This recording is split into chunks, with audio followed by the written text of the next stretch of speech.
I mean, it's just like switching audience, so I guess switching heads. I would have to, you know. Yes, sir. That's what I want to get to. Like, I had the chance to actually interview Dr. Manning Marable 5 years ago, around 4th of July weekend.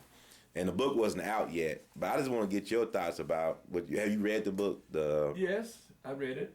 But I think my understanding is that, I talked to Ronell Collins, that he got the idea about Malcolm being a male prostitute or being people think homosexual from like what Ronell wrote in the book with you, The Seventh Child.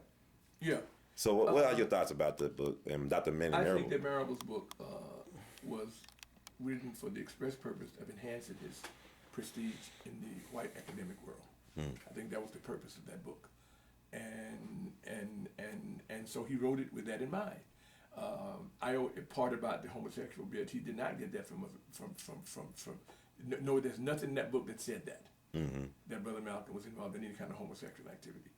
And my position on that is this: considering how closely Brother Malcolm was watched by the FBI, the CIA, and even his enemies in the Nation of Islam, if they had had anything like that, they would not have had to assassinate him. That's true. All they would have to do is go and say, listen, we know so and so and so and so and so and so. Now you keep your mouth shut, or we're going to put this out to the world. And they had to do the Dr. King. I mean, they had the sex tapes, right? That's all they had to do.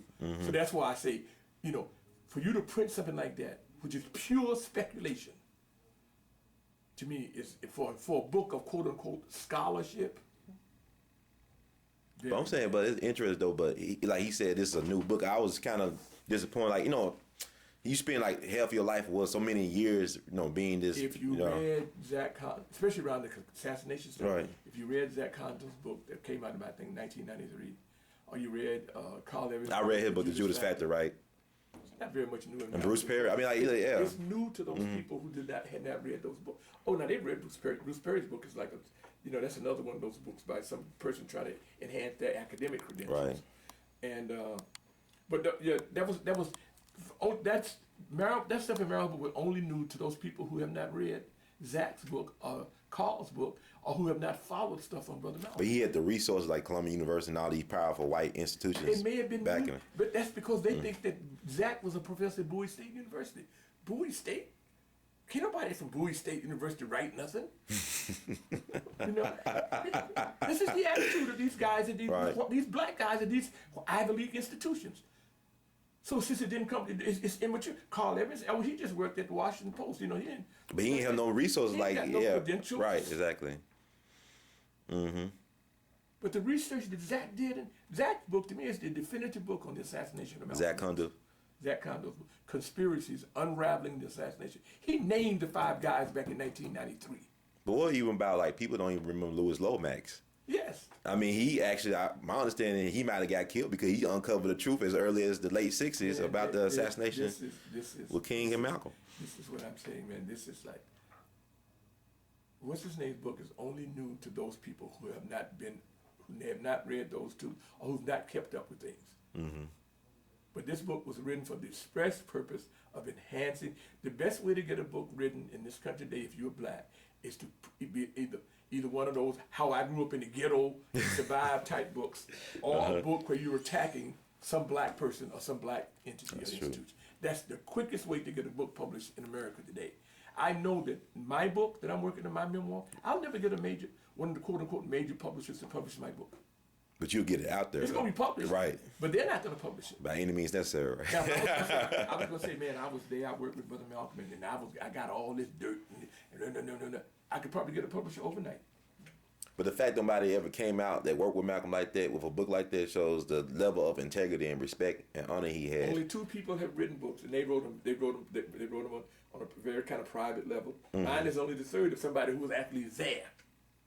But what about you feeling with Dr. Manning Marable trying to expose the brother who lives in Newark, New Jersey as being part of the...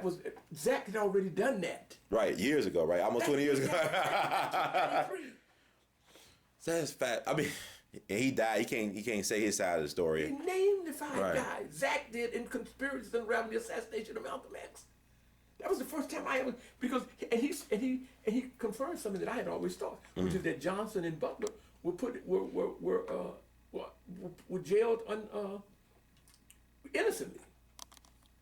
I mean, they were Malcolm haters, but I don't think they were part of the assassination.